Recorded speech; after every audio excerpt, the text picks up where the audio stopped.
Assalamualaikum. I hope all of you are doing great. Welcome to my YouTube channel M for Mathematics. Today we are going to discuss inverse proportion. So whenever we are talking about inverse proportion, when one quantity increases, the other quantity decreases. Such proportion is called inverse proportion. Okay. So जब भी हम बात करते हैं inverse proportion की, तो हम ये कहते हैं कि अगर हमारे पास एक क्वांटिटी इंक्रीज हो रही हो और दूसरी डिक्रीज हो रही हो, तो ऐसा प्रोपोर्शन इन्वर्स प्रोपोर्शन कहलाता है। हम इसको देखते हैं मैथमेटिकली। अगर हम इन्वर्स प्रोपोर्शन को रिप्रेजेंट करना चाहें तो ये देखें, हमारे पास अगर जो y है, ये आपके पास y को इंक्रीज करें और एक क्वांटिटी को इंक्रीज करें, दूसरी डिक्रीज हो, तो ये तो तभी पॉसिबल है जब हम इसको 1/x की फॉर्म में लिखें। तो mathematically y proportional to 1/x, इसको हम ये भी कह सकते हैं y is directly proportional to 1/x, या फिर y is inversely proportional to x। So हम mathematically y is inversely proportional to x की स्टेटमेंट, इन्वर्स प्रोपोर्शन की स्टेटमेंट को रिप्रेजेंट करना चाह रहे थे, तो this is y is inversely proportional to x।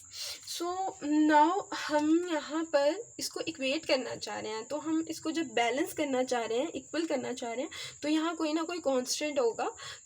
हम लेट्स से वो कांस्टेंट k है और हम इसे कहते हैं प्रोपोर्शनैलिटी कांस्टेंट।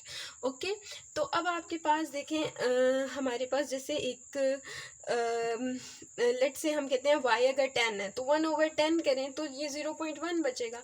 अगर y इज इक्वल टू 20 है तो 1/20 0.05। इससे ये प्रूव होता है कि रेसिप्रोकल पे ऑब्वियसली कोई भी वैल्यू पुट करेंगे तो वो हमारे पास उसकी क्वांटिटी जो है वो बहुत कम हो जाएगी। सो इसलिए हम जो है उसको कहते हैं कि अगर एक क्वांटिटी इंक्रीज होगी तो दूसरी ऑब्वियसली रेसिप्रोकल में है तो वो डिक्रीज ही होगी। अब हम इसको फर्दर सॉल्व करते हैं। हमें पता है कि यहाँ ये x डिवाइड हो रहा है, ये उस तरफ जाके मल्टीप्लाई इस तरह होता है। बेसिकली इसके पीछे टर्मिनोलॉजी ये होती है कि हम यहाँ पर भी मल्टीप्लाई कर देते हैं x से, यहाँ पर भी ये कैंसिल हो जाएगा एंड ये xy आ जाएगा। अब ये k है, इसका क्या मतलब है? इसका मतलब ये है कि ये जो प्रोडक्ट xy या xy मल्टीप्लाई हो रहे हैं या xy का ये जो प्रोडक्ट है ये k के इक्वल है। k एक कांस्टेंट है, यानी कि इसका जो प्रोडक्ट है ये हमेशा कांस्टेंट ही रहेगा, चाहे x और y की कोई भी वैल्यू आ जाए। अगर x 1 है y 1 है तो ये 1 प्रोडक्ट जो है वो 1 है, वो कांस्टेंट ही रहेगा। अगर x 2 है y 3 है, 2 3 6 इज इक्वल टू k, ये कांस्टेंट ही रहा। तो ये कह रहे हैं कि k कांस्टेंट है। ये स्टेटमेंट शो कर रही है कि प्रोडक्ट एक्स वाई जो है वो हमेशा कांस्टेंट ही रहेगा सारी वैल्यूज़ x और y के लिए। अब हम इसी चीज़ को देखने के लिए हम या इसी रिलेशन को हम फर्दर सारी वैल्यूज़ ऑफ x के लिए जनरलाइज करना चाह रहे हैं, तो हम कहते हैं कि हमने पेयर ले लिया x1 y1, या we want to form a formula और जनरलाइज और फाइंड द फॉर्मूला। सो अब हमारे पास हमने दो पेयर्स लिए x1 y1 and x2 y2। हमने अगेन वही रिलेशन अप्लाई किया। हमें पता है x1 y1 जो है वो क्या है, y इन्वर्सली प्रोपोर्शनल है x के। हमने इसी तरह कहा y1 inversely proportional to x1, y2 inversely proportional to x2। अब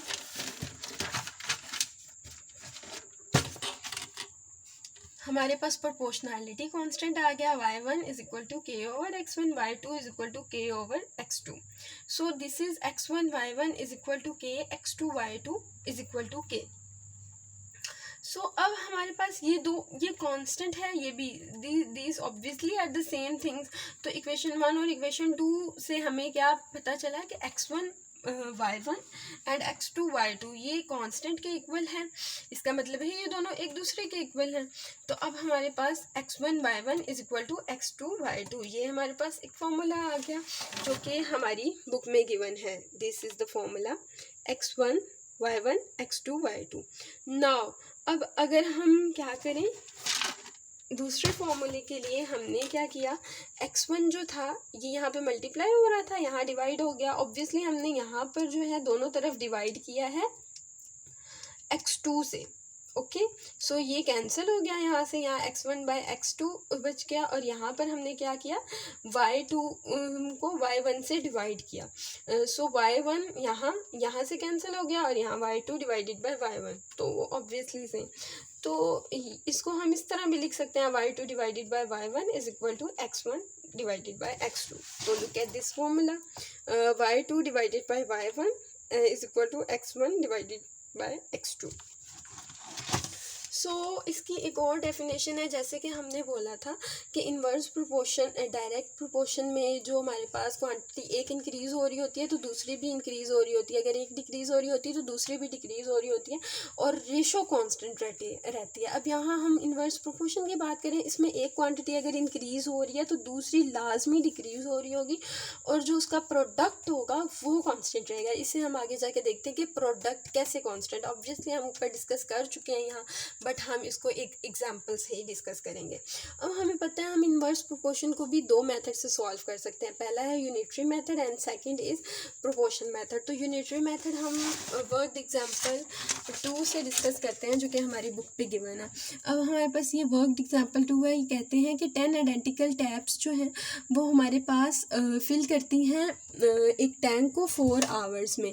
तो हमने क्या कैलकुलेट करना है, हमने टाइम कैलकुलेट करना है 8, कि हमारे पास 8 ऐसी आइडेंटिकल टैप्स हैं, वो कितना टाइम लेंगी उसी टैंक को फिल करने में। तो हम यूनिटरी मेथड अगर देख रहे हैं तो अच्छा, अब सबसे पहले तो हम डायरेक्ट प्रोपोर्शन देख रहे हैं या इन्वर्स। मैंने आपको क्या कहा था कि you have to firstly identify which proportion it is.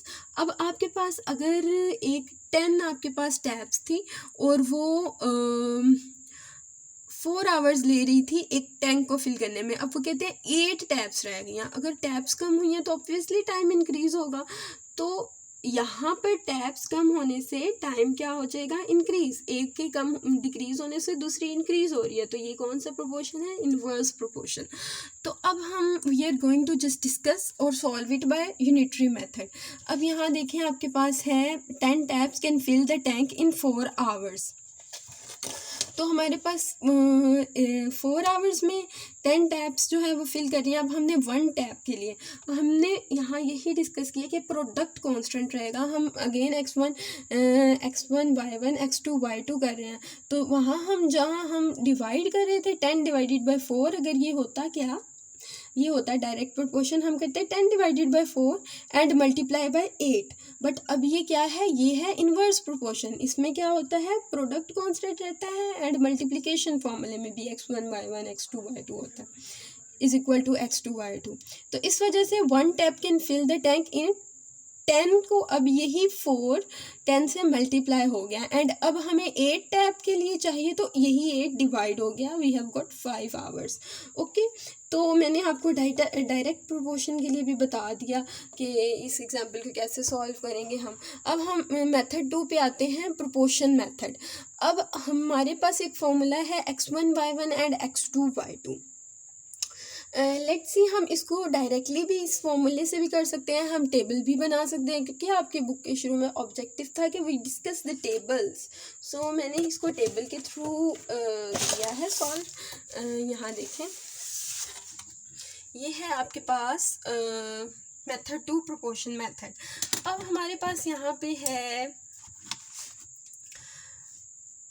मैंने आपको विदाउट फॉर्मूला इसको सॉल्व करना सिखाया था। मैंने आपको बताया था कि आपके पास ये एक एरो आपने लगाया, ये जो है ये एरो की टेल है, ये है टेल एंड ये एरो का हेड है। अब जो टेल पे होगा उसको आपने ऊपर न्यूमरेटर में लिखना है, जो हेड पे होगा उसको आपने हमेशा डिनोमिनेटर में लिखना है। पहली बात मैंने आपको ये बताई थी। दूसरी बात मैंने, सेकंड पॉइंट इज, मैंने कहा था कि आपके पास जो वैल्यू, जहाँ जो अननोन एक वैल्यू फाइंड आउट करनी होगी, उसमें आपके पास जो एरो होगा वो नीचे से ऊपर की तरफ को लगाएंगे। और डायरेक्ट प्रोपोर्शन के लिए जो दोनों नॉन होंगी उसमें डायरेक्ट प्रोपोर्शन होगा तो एरो नीचे से ऊपर लगेगा। अब जब इन्वर्स प्रोपोर्शन होगा तो एरो ऊपर से नीचे की तरफ को लगेगा। ओके, तो अब देखें, हमने यहाँ पर आइडेंटिफाई कर लिया था कि ये इन्वर्स प्रोपोर्शन है, तो एरो क्या होगा, ऊपर से नीचे की तरफ। अब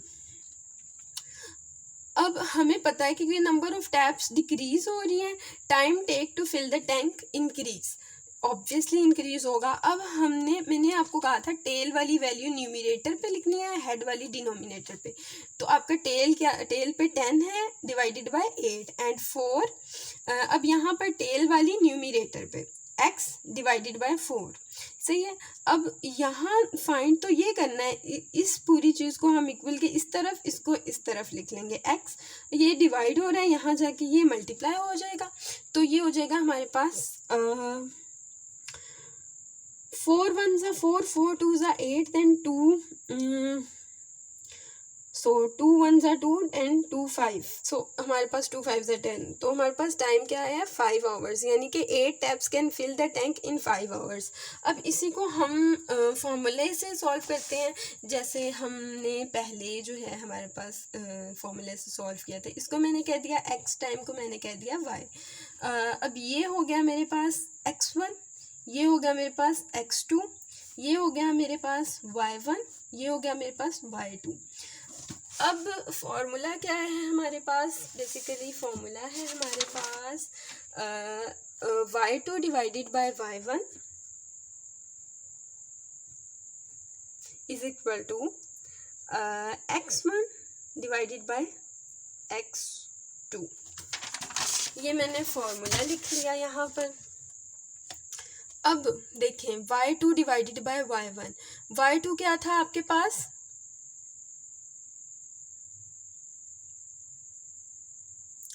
सो यस y2 आपके पास था x एंड y1 आपके पास क्या था, y2 divided by y1, y2 था आपके पास x, y1 क्या था divided by 4 is equal to x1 आपके पास क्या था 10, x2 क्या था 8, ये हो गया।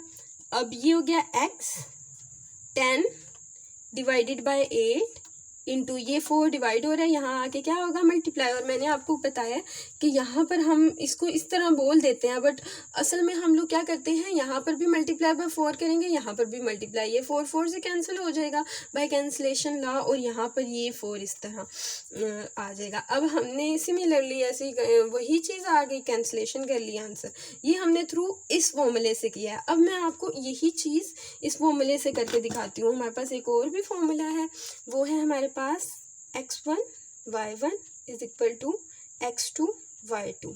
देख लेते हैं जी, हमने फॉर्मूला लिखा है, yes x1 y1 x2 y2। अब देखें x1 y1, x1 क्या है 10, y1 क्या है 4, x2 क्या है 8, y2 क्या है, y2 है x। अब देखें 10 4 मल्टीप्लाई हो रहा है, यहाँ आके क्या हो जाएगा डिवाइड एंड x, अगेन वही चीज़ 10 इंटू 4 डिवाइडेड बाई 8।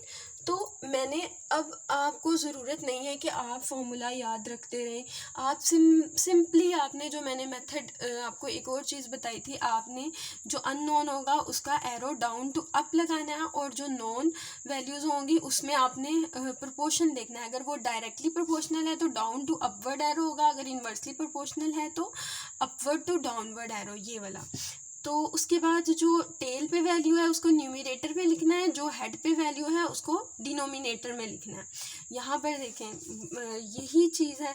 अब इसमें आपको फिर फॉर्मूला याद करने की ज़रूरत नहीं पड़ेगी, क्योंकि इसमें आप सीधे सीधे देख रहे हैं टेल पे जो वैल्यू है, आपने पहले इसको देखा, आप टेल पे वैल्यू उसको न्यूमरेटर में लिख लिया, देन हेड पे जो थी उसको डिनोमिनेटर में लिख लिया, फिर जो हेड पे थी उसको डिनोमिनेटर में लिख लिया।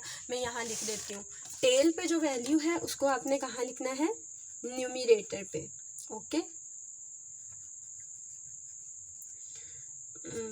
हेड पे जो है वो डिनोमिनेटर में, डिनोमिनेटर, ओके। सो ये है आपके पास all about the example, worked example by unitary method, by proportion method। अब हम ये देखना चाह रहे हैं कि प्रोडक्ट कैसे कांस्टेंट रहता है इन्वर्स प्रोपोर्शन में। तो देखें ये हमारे पास ऑलरेडी इस टेबल से हमने वैल्यूज़ फाइंड कर ली हैं। हम अब इसको प्रोडक्ट को देख लेते हैं, पहले x1 y1 को देख लेते हैं। तो x1 हमारे पास था 10, y1 हमारे पास था 4, 10 इंटू 4 40, देन x2 हमारे पास था 8, y2 हमारे पास आया है 5, 4 इंटू 5 सॉरी 8 इंटू 5 40। सो इसका मतलब क्या है, प्रोडक्ट हमारे पास यहाँ कांस्टेंट है। अब मैं आपको ये कह रही हूँ कि इन्वर्स प्रोपोर्शन की आपके पास जो है बेसिकली इन्वर्स प्रोपोर्शन, इसकी आपके पास दो कंडीशंस हैं।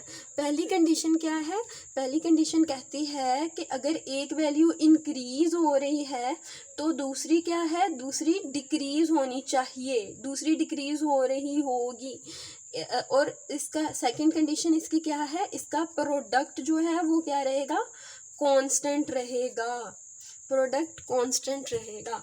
अब आपने जो चीज़ें माइंड में रखनी है वो यही चीज़ें हैं। एंड अगर मैं बात करती हूँ डायरेक्ट प्रोपोर्शन की, तो फर्स्ट चीज़ क्या है इसकी, अगर एक क्वांटिटी इंक्रीज हो रही है तो दूसरी भी क्या होगी, इंक्रीज होगी। और इसमें क्या होता है, इसमें हमारे पास जो रेशो है, रेशो जो है, रेशो वो क्या रहती है, कांस्टेंट रहती है। यानी रेशो आपके पास है y, क्योंकि हमारे पास इसमें कहते हैं x y directly proportional to x, तो ये हो जाता है y is equal to k x. अब ये हो जाएगा k y ओवर x। तो ये जो रेशो है y ओवर x ये कांस्टेंट रहती है। ओके, सो ये तो था हमारे पास ओवरव्यू इनवर्स प्रोपोर्शन का एंड दिस वर्क एग्जाम्पल 2।